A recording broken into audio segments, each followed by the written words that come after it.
Welcome to another Human Read audiobook by the United Marxist Pact Discord server, linked below in the description. In this series, we continue our investigation into the initial construction, the organizational structure, the principles and tactics of the form of worker organization capable of seizing political power and establishing the revolutionary proletarian dictatorship and communality, which can in turn produce the communist mode of production through the shared class interests of the workers of the entire world. Our goal is to compile, analyze, and elaborate on what all these texts have to say about this. At the end, have a strong understanding of the exact scientific process of this, particularly in general terms. At the end of our readings as a whole, we will try to put it all together and present it as a coherent whole in an educational video with associated notations. Today's reading will be the 1924 Communist Party of Italy's Clandestine National Conference, the Como. In this one, it is Bordiga's draft theses presented by the left on the policies and tasks of the Party of Communists in Italy. We have a pre-written textual analysis of the terms of the aforementioned topics, which is also posted in the pinned comment if you prefer to read it in text, or follow the link in the description to a read-only version of my Google Docs notes. This will summarize the contents of the text, but is no replacement for the actual reading itself, for the sake of understanding the context. In addition, in the reading, I supply my own commentary, critiques, additions, etc., which may be helpful for some understanding particularities. Here is the summary. This draft thesis was done in a clandestine National Congress meeting, discussing the way forward under the conditions they were in for policies and tasks. In it, they lay out the general actions necessary and how the party should reckon with them while not risking the larger principles of the party. It specifies the need for the party to support the immediate needs of the proletariat on the shop floor, driving reactionary influences out, rather than seeking unity in the name of keeping up numbers, avoiding falling into reformist traps. Ultimately, the party must focus on maximizing its capacity to act as general staff of the proletariat during the decisive moment, which involves having full capacity to carry out tasks independently. To that end, the task of the party, and therefore tactic, is to 1. Task, develop ideology, tactic, demonstrate independence. 2. Task, organize within objective conditions, tactic, organization wherever material problems of interest to workers occur, creating organs and groups that are closely linked to the party. 3. Task, engage in tactical work that defends against fascism, tactic, organization wherever material problems of interest to workers occur, creating organs and groups that are closely linked to the party. 4. Task. Engage in tactical work which educates and organizes the working class by drawing them away from other movements. Tactic. Reduce organizational arms of propaganda and criticism against all other organization. Task. Seek revolutionary organic unity, which is synonymous with the endemicification and opportunist populism through said education. Tactic. Reduce organizational arms of propaganda and criticism against all other organizations. This is an example of how we might come to determinations. We understand the tasks are necessary given our immediate and future conditions, and we devise tactics to deal with them.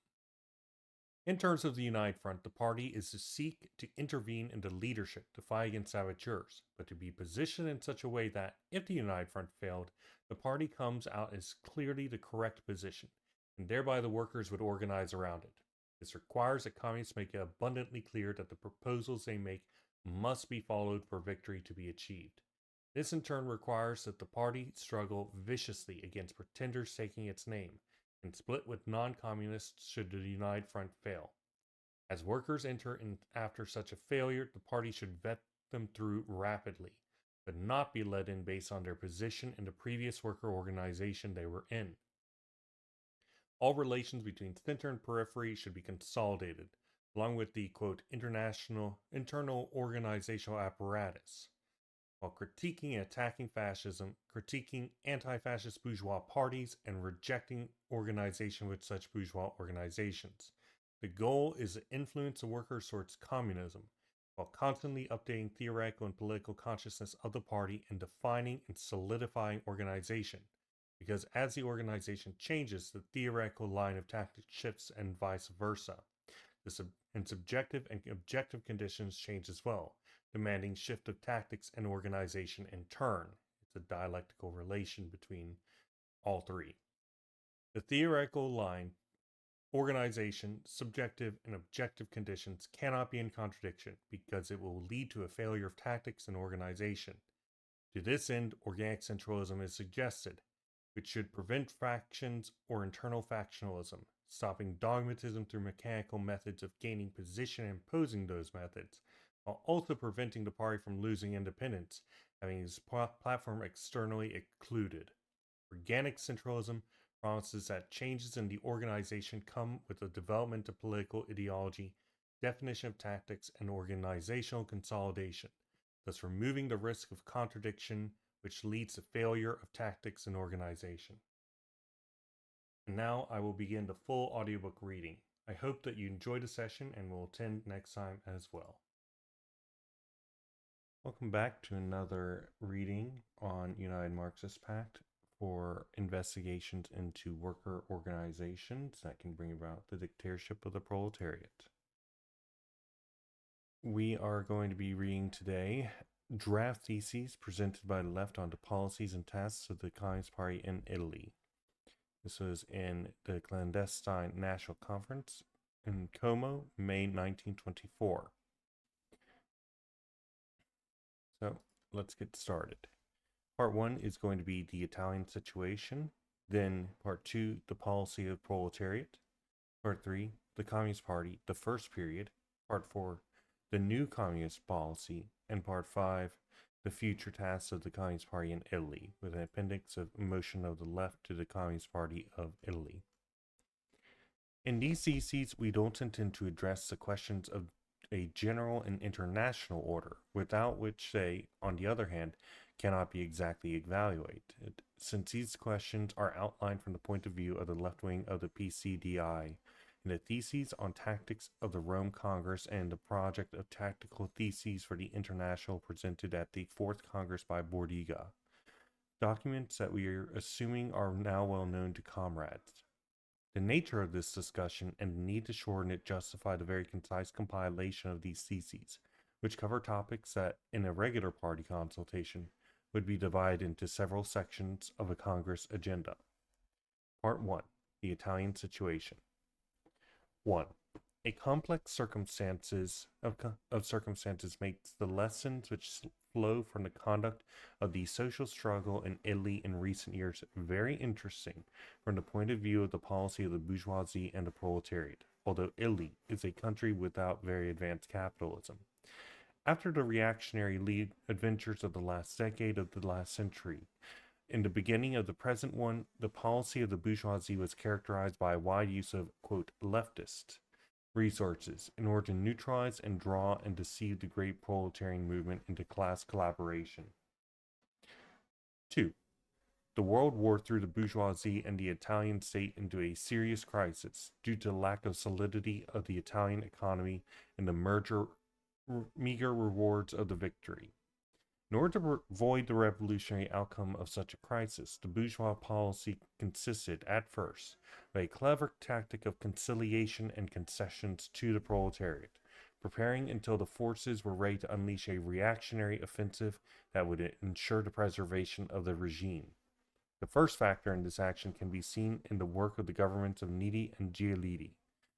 Above all, in the elections of 1919, in which the former was faced with an invasion of socialist deputies into parliament, and the occupation of the factories in 1920, in which the latter was able to find a settlement with the proletarian leaders, thus avoiding the extreme danger for the bourgeoisie that the excessive tension of the class struggle represented. 3. The second factor of bourgeois preservation was fascism. Fascism arose out of the veterans' movement and of the middle classes, an unstable stratum which the proletarian party was not able to bend to the vision of its dictatorship, and which, under the illusion of carrying out their own autonomous policies and inheriting from the traditional political classes, was mobilized by the state machine and by the big bourgeoisie, both agrarian and industrial, for the armed offensive against the revolutionary workers.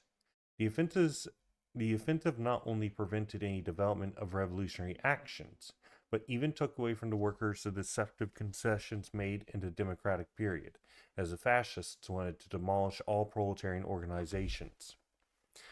The crowning success of this political action, in which the various bourgeois groups and parties collaborated above the competitions of political leaders in a dialectical and inseparable whole, was the creation of a fascist ministry, which is not the government of a new party with a new program, but the consolidation of the traditional regime, which now gives a countrywide formidable organization wholly alien to the old Liberal Party, in full possession of the state machinery and its repressive measures, thus replacing any need for stalling and making concessions to the laboring classes. 4. The Italian experience shows how reactionary and foolish the thesis that conditions of broad political democracy allow the proletariat to carry out its revolutionary advances. Before that, these conditions will always lead to the unmasking of the bourgeois dictatorship, under whatever political label, in a defensive and violent counteroffensive. The future of the redemption of the proletariat doesn't lie in the preliminary conquest of the old equivocal platform of so called freedom, but in the struggle against the organizations of the bourgeois dictatorship. The present situation of proletarian defeat must be increasingly translated into a consciousness and preparation of the masses, as read today as before, for the necessity of the revolutionary struggle, which is the clear cornerstone of the communist program, and which must not be veiled by intermediate and equivocal formulas. Part 2. The policy of the proletariat. 5. The old Italian Socialist Party in the Second International was oriented to the left, so much so that I was able to refuse the collaborationist efforts of the bourgeoisie and kept out of war collaboration. Unlike, for example, the German SPD, which supported war credits or vouchers or something like that. I can't remember what, which is the final straw.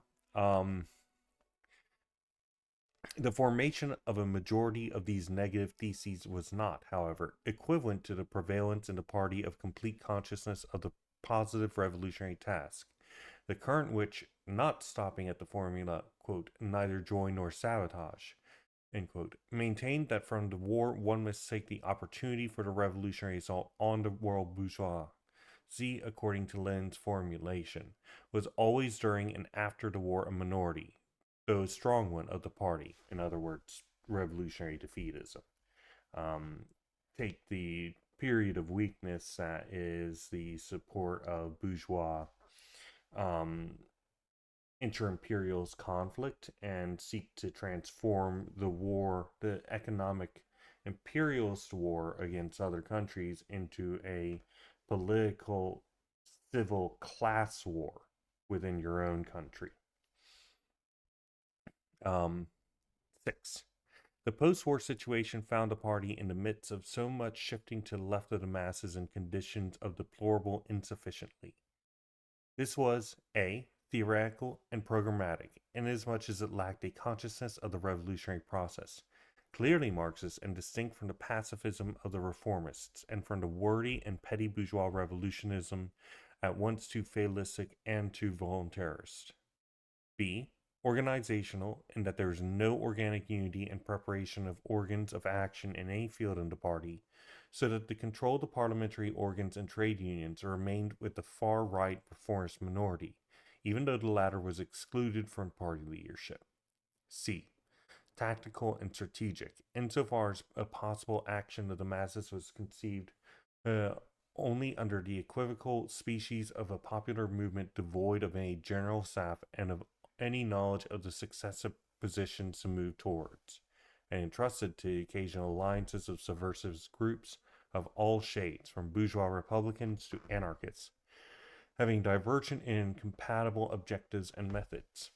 A manifestation of this organizational insufficiency can be seen in the international situation of the party, which at the Bologna Congress had adhered to the program of the Third International, but refused to face the most basic consequences of such an attitude, including the elimination of an extreme reformist right wing of the party.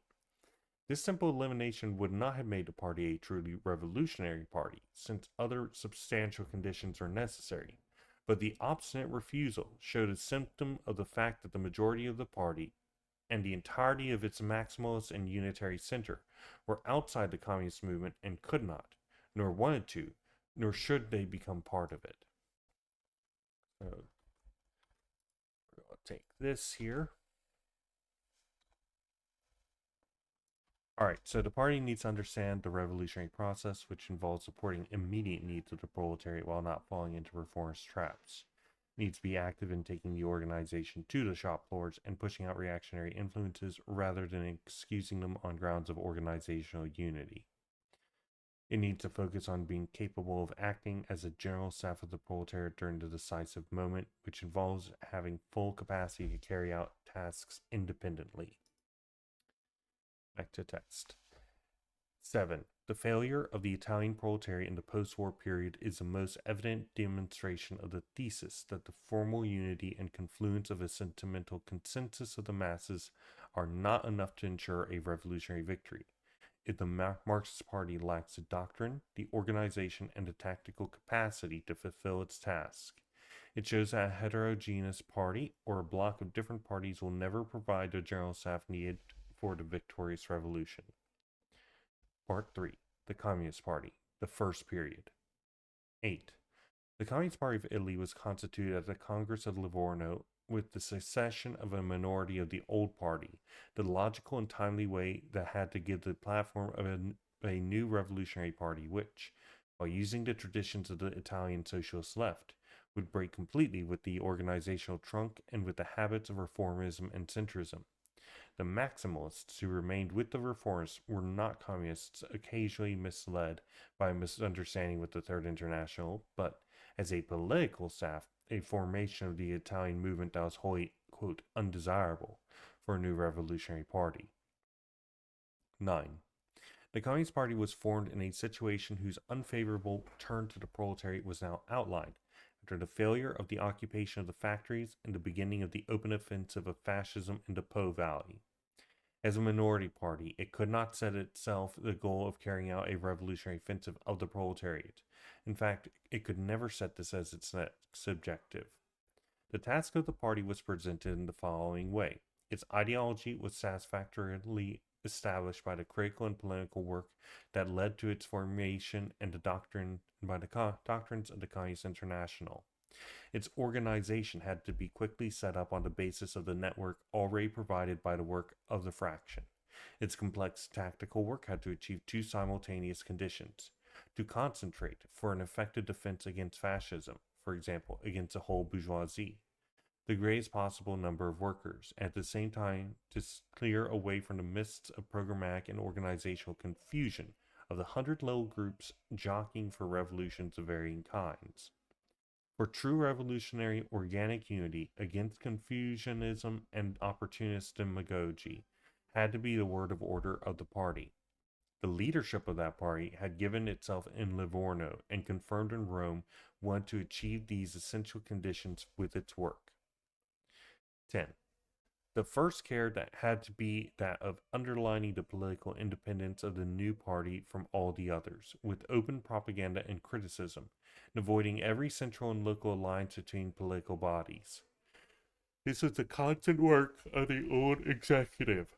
At the same time, in order to increase the mass of workers gathered around the Revolutionary Party, the formations of the party's work were laid among the workers' unions, in the workshops, wherever material problems of interest to the workers arose, in accordance with the indisputable direction of revolutionary Marxism. Communist organs and groups corresponding to the needs of such work were formed, closely linked to the party. All the work to mobilize on a plan of effective revolutionary defense, the largest part of the masses was based on this structure, up to the proposal of a united front put forward in August 1921 by the Communist Trade Union Committee to the Red Trade Union organizations for the general national strike against the fascist reaction and the bosses' offensive. I'll say this could be put in. Yeah, let's put this in. So the task of the party was as follows: develop ideology, organize within objective conditions, engage in tactical work that defends against fascism, and educates and organizes the workers by drawing them away from other movements. And ultimately, revolutionary organic unity is ultimately ending of mystification and opportunist populism. Back to the text. Oh, actually, we're going to take this as well.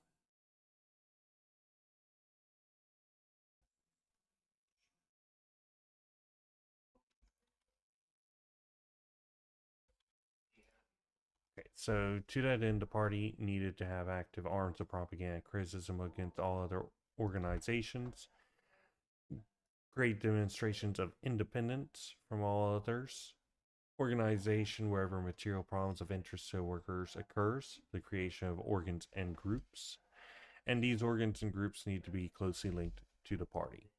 Back to the text. 11. As far as military organization is concerned, the party had to and did proceed autonomously. The military network must be regulated in a unitary way and for stronger reasons than the political one.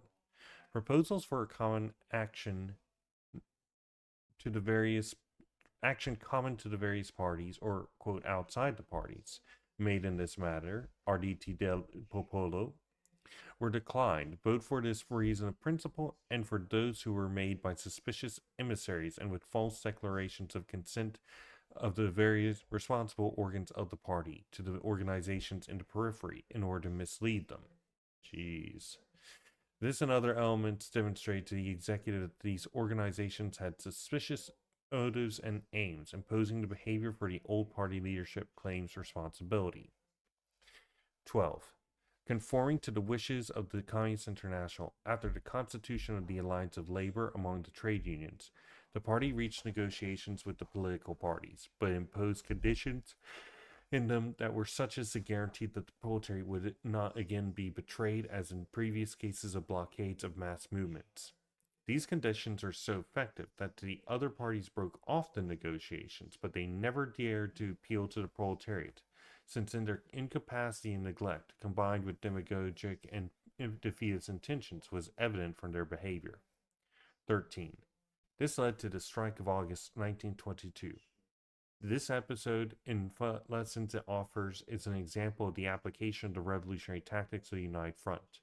It was in line with this tactical plan of the leadership of the Communist Party to intervene in the leadership of the movement with direct responsibility in case it was possible to overcome the influence of the other groups and prevent their sabotage.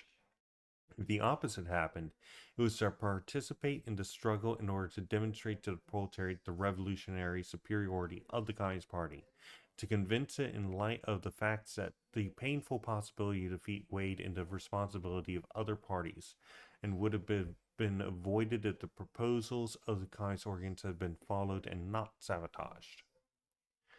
The action of August, even though it was a response to the hypothesis of the proletariat defeat, it could not be otherwise because the equivocal policy of the reformers and the too late denounced complicity of the Maximalists put the Communist Party in evidence and polarized towards it part of the proletariat that, even in the retreat, wanted to face the enemy and keep itself under the flag of its own class and its revolution. Alright, so we're going to take this bit right here.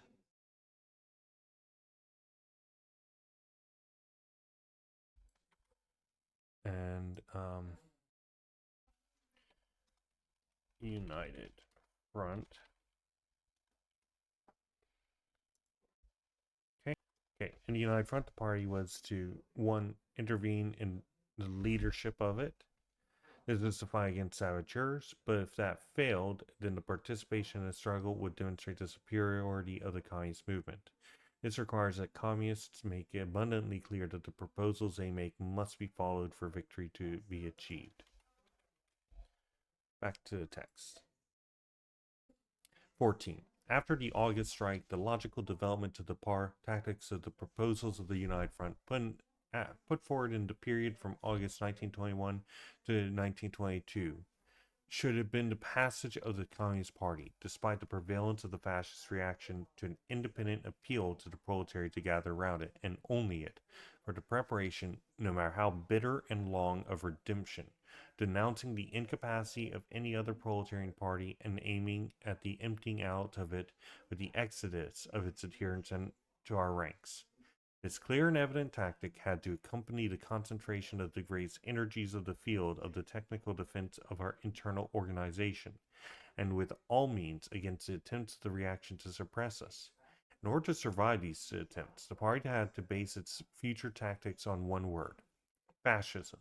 By defeating the proletariat, has liquidated the political methods and illusions of the old pacifistic socialism, even under the loud-seeking mass of maximalism. The future of the proletariat can be one of either fascism or communism, bourgeois dictatorship or proletarian dictatorship. Unfortunately, we still got people who seem to think that the bourgeoisie will just roll over and let us seize the state through democratic means, despite them having literally no reason whatsoever to ever do that. Anyway, the new communist policy, part 4. 15. In this period, the disagreement between the tactics followed by the leaders of the Italian party and the tactics wanted by central organs of the International became clearer. As had already occurred, the International found no resistance in the Italian party and carried out its instructions. But it is from this period that the provisions themselves came to change the direction of the political work of the party in a substantial way. According to the International, the split that occurred between the Maximalists and the Reformists was to set the communist course as a more important political fact than the conclusion of the August strike. By anticipating the fusion with the Maximalists and by taking steps in this direction, the International was not only modifying the tactical line followed until then by the party, but also shifting the political platform of its constitution. Evaluating the proletarian failure in Italy as being due to the deficiencies of the Communist Party, the International showed that it considered the situation after Livorno as a provisional, and the constitution of the Communist Party as it had been until then as a necessary fallback, only to attract the Maximalists later on bloc, with their newspaper Avanti, to the ranks of the International. 16. The leaders of the party expressed their dissent and maintained it even at the Fourth World Congress. But in the meantime, the new political line had been implemented, which from then on inspired the action of the party, even though the replacement of the Italian executive was deliberated only at the enlarged executive of June 1923.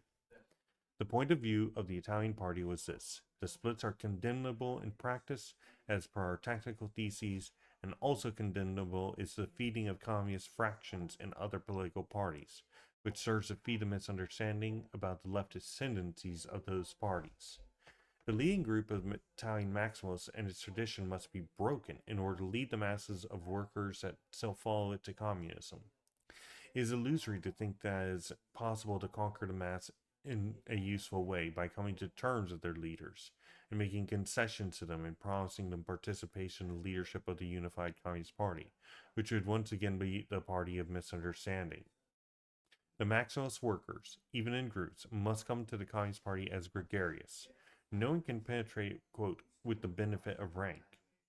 Moreover, the leaders of our party at that time expressed all their skepticism about the safety of winning over the general staff of the second and third rank leaders of maximalism, with the simple accession of a few men more or less converted to join the International with all relative honors.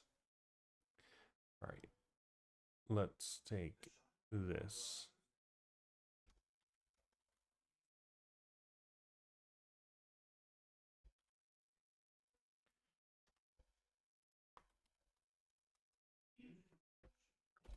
The split should be avoided, but if an organization that is not really communist should be able to maintain the claim that it is one, it is more dangerous as it confuses the proletariat. The party must split with non-communists, and those who seek to join the Communist Party should have to go through a normal process of vetting, not be led in based on their position in the previous party. Back to the text. 17. Having prevailed at the Fourth Congress the criterion of fusion, the leaders of the Communist Party committed the discipline of the whole mass of the party to the deliberations of the International, but declared their replacement necessary for the carrying out of the new political work. In the meantime, the reactionary wave of February 1923 arrived with the rest of the party leaders and the discovery of some central offices. Perhaps many consequences of this blow could have been avoided if the party could have concentrated its energies in its defense against the reaction, instead of bothering itself with exhausting polemics and discussions with the International, which distracted the leaders from their office and demoralized the party in front of its multiple and poisonous adversaries. In the meantime, anti-communist reaction urged the leaders of the Maximalists to discover their traditional pusillanimity and to repudiate and reject the fusion, as happened in the Milan Congress, where the fusionist fraction was completely defeated, confusing its few votes with those of an intermediate and equivocal notion by Lazari. 18. Instead of considering this dissolution as the liquidation of mistaken fusionist tactics, the International contributed to sabotage of the communist left, insisted on the line of infiltrating the PSI, those are the Maximalists, being its third internationalist fraction, which lacks both in strength and politico-organizational capacity. Thus, setting up the necessary prerequisites for fusion dragged on for a year and a half, a situation which even those who do not reject all fusion in general should strive to limit to a very short preparatory period. Thus, in Italy, there is a double third internationalist organization with double ramifications in all fields of work, which wrought confusion, slackness, and distrust in the ranks of the Communist Party itself, in a period when the method of united, firm, and compact leadership was most necessary. So basically, everybody was having to do the same meetings twice, but with different people each time. In this situation, maximalism speculated as far as it could, portraying itself as a movement which Moscow proved and backed up in every way, and thus improved itself before the eyes of the Italian proletariat in the period when every other revolutionary title had lost all credibility. The liquidation of the maximalist misunderstanding was thus delayed by the policy of the International. 19. In the following period, the party demonstrated its spontaneous vitality and robust tradition, proving itself to be an effective political force and not in need of integration in order to function independently. In the periphery, the party organizations magnificently resisted and recovered. In the meantime, the continuous provocations about the tactics to be dictated to third rankers about their joining the Communist Party and staying in the Socialist Party for its hypothetical conquest. The replacement of the old leaders with elements who are in an intermediate position between their policy and that of the International have reduced the functioning of the central apparatus of the party to a daily and trivial practice without rigor and without physiognomy, despite the goodwill of most of the comrades in charge of it. So in other words, don't be in multiple organizations because you have to split your focus. Let me confirm that.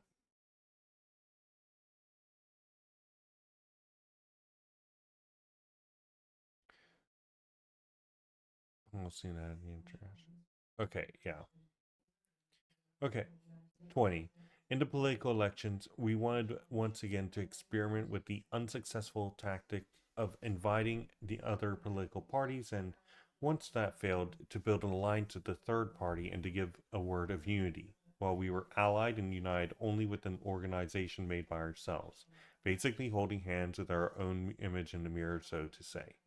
This is made necessary in the formation of the lists and the new parliamentary groups and an elasticity of criteria which had appeared scandalous 10 or 15 years ago to the left of the old Socialist Party.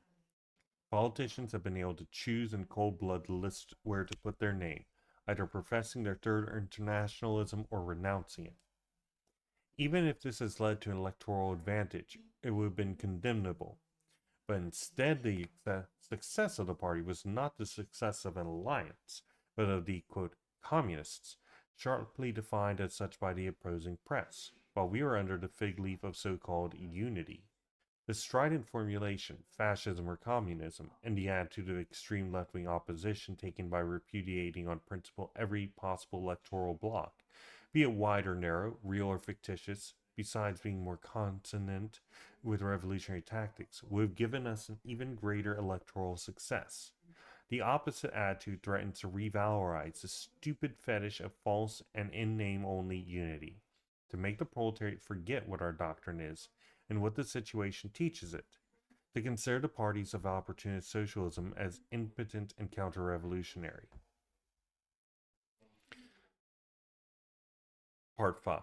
Basically, they're saying you need to let us have the independence in order to say what's actually needed, and so that we don't have to take on this ridiculous position of unity against the fascists, which is entirely valid, but at the same time, it's like,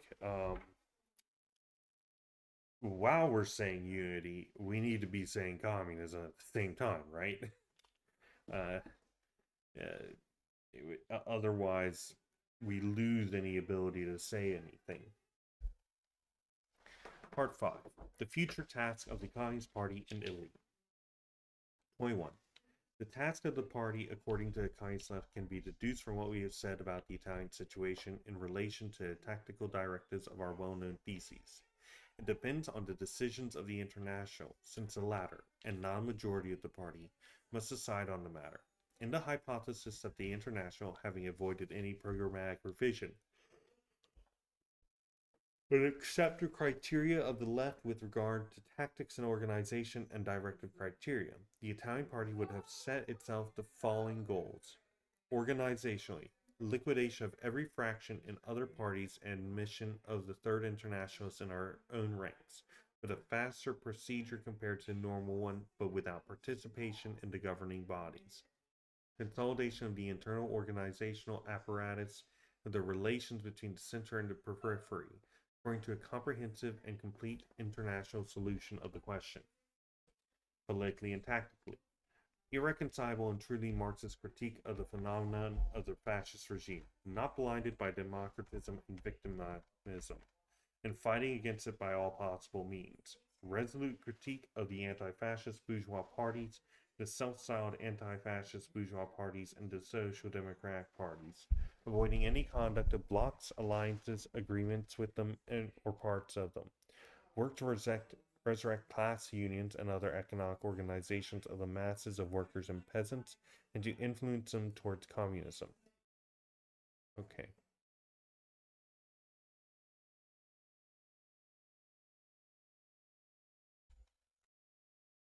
Okay, we're gonna put this in.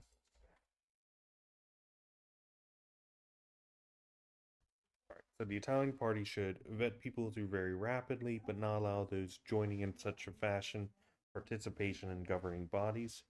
To consolidate all relations between center and periphery. They're talking about the problems that they had where people were actually like sending false messages in order to create confusion and potentially throw egg on the face of the Communist Party with fake orders. Um, Consolidate the internal organizational apparatus. It doesn't say really what it means in those terms, but anyway, critique and attack fascism, critique anti-fascist bourgeois parties, reject organization within such bourgeois organizations, recreate class unions and other such things the dictatorship of the bourgeoisie destroyed, and influence worker organizations towards communism. Okay, back to the text. This program of action can be more extensively carried out with regard to many and important special problems it presents by the representatives of the Italian left. The Fifth Congress discusses a program of action of the Communist Party of Italy, and bearing in mind the current part of the broad analogous program presented for its purpose at the Fourth Congress, and not discussed by this one. On such a platform alone, the guarantee against immutability of tactics and strategic twists and turns that the text of the International should finally condemn and explicitly exclude, the Italian Communist left could resume the work they had undertaken with broad intentions of continuity and seriousness, establishing in the party a very strict rule of discipline, but accompanied by a very sure consciousness in the course that the party itself and its leaders had committed themselves to give, without deviations and without surprises manipulated without the knowledge of the mass of militants. If the direction of the international and the party should remain opposite to one outlined here or even indefinite and unspecified, as it has been until now, the Italian left will have to face his task of criticism and control.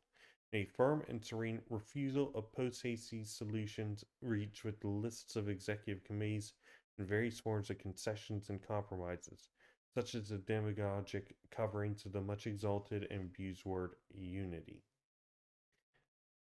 And that was Amadeo Bordiga, Bruno Fortasciari, Ruggero Gravecchio, and Luigi Riposi from the State Operaio, number 16 of May 1524.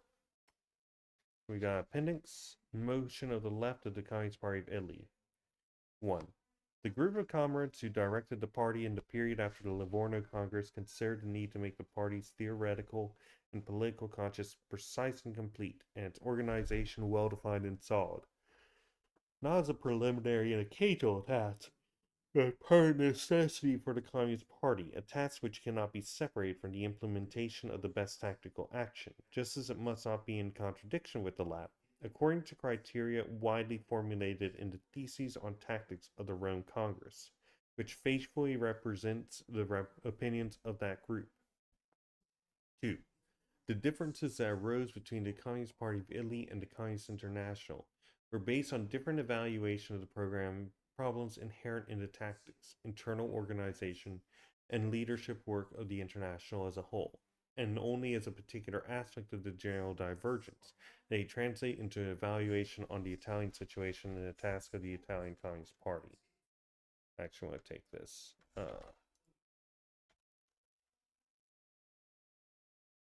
Alright, so the party needs to constantly update theoretical and political conscience and define and solidify organization. This is because as the organization changes, the theoretical line of tactics shifts, and vice versa, and subjective and objective conditions change. These cannot be in contradiction, and failure will result in bad tactics. Back to the text. The old executive of the PCDI was able to apply the line of action that corresponded to its views until the strike of August 1922. That strike and all the action that led up to it was an example of the application of the tactic of conquering the masses by means of the United Front, as outlined in the Theses of Rome, and the situation that culminated with the defeat of the proletariat, for which the other parties and groups that participated in and led the strike were responsible, had to be further developed, even in the general retreat of the Italian working class, with a period of completely independent action by the PCDI that denounced all the other above-mentioned parties and groups in the most explicit way as incapable of class action, making itself the center of proletarian resistance and redemption against triumphant capitalist offensive. 4. At that culminating moment, it seemed to the Communist International that the way to gain greater strength in Italy was given instead by the split of the Socialist Party with the fusion of the Maximalists and our party. From that moment on, the International, as it was its indisputed right, practically took over the direction of action in Italy, which it inspired to its new objective. Since then, the leaders of the PCDI felt and proclaimed themselves incompatible with the direction of this policy which they did not share. At the Fourth Congress, after having once again defended their point of view in the committees, they renounced to speak against the new policy of the Congress plenum, and clarified their attitude by committing themselves to the absolute discipline of the whole party and themselves as militant leaders of the party, but explicitly declined the task of political leadership. The most important question that arises in this field after the Fifth Congress is not that of the sabotage of the PCDI against the decisions of the Communist International. The old leaders loyally observed the line now indicated, which did not consist in making themselves responsible for the implementation of the fusion, which they believed to be harmful and subordinately impossible, instead demanding their immediate replacement. The fusion did not take place because of the behavior of the Maximalists, and in any case the International could, if it had believed so, proceeded to request a replacement of party leaders before the enlarged executive of June 1923. No action against the fusion can be cited against the old leaders, as the documents prove. 6. The experience of the party's action in the new period for example, after August 1922. It is indisputable that the change of course take place in a time that made it problematic to judge the results of the old and new politics. While it does not prevent a balance sheet of rapid conquest of new effects and political positions, if not in the progressive line advocated by the old leaders, it did not lead to any organic elaboration of a new political consciousness and practice, with the oscillations of attitudes and the relations between the PSI and its left wing, with the blurring of the boundary between communist forces and others, with the creation of double political bodies of the press, etc., with the creation of a new political consciousness and practice, shows that the method in question corresponds to a loosening of the precise orientation and organizational discipline of the party, and that it leads to an undeniable state of malaise and discontent among the comrades. While the possibilities of fortunate action do not fail to represent themselves to the party, which in the material that composes it and its old framework does not cease to demonstrate its revolutionary capacities. In contrast to continuous, often factually incorrect, sometimes nonsensical and lacking in seriousness, criticism with which is believed to teach the party in the best possible way. 7. The problems of action in the PCDI can only be solved on the basis of international discussions and decisions of the whole direction of the Communist International.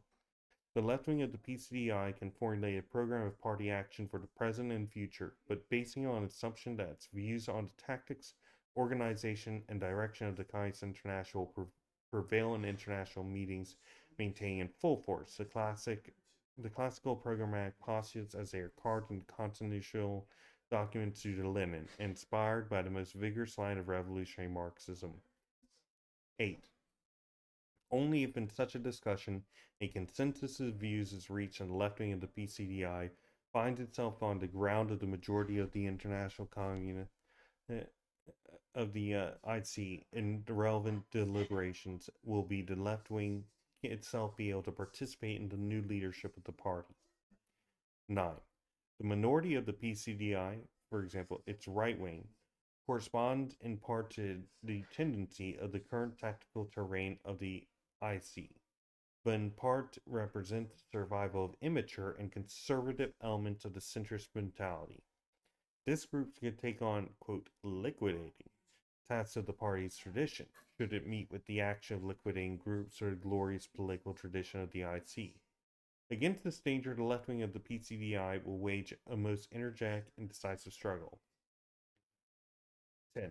It is indisputable that in the International, functioning as a world communist party, organic centralism and discipline exclude the existence of fractions or groups that may or may not take over leadership of national parties, as is the case of all countries as of speaking.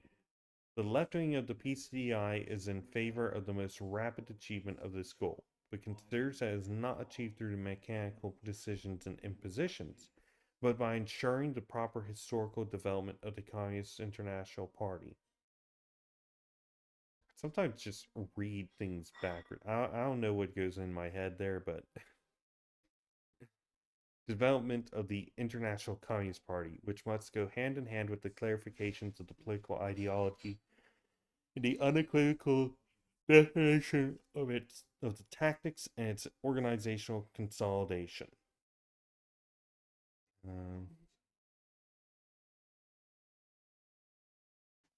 We'll take this.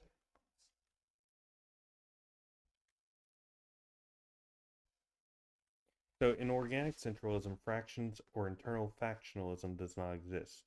There is no mechanical method of gaining position and imposing them.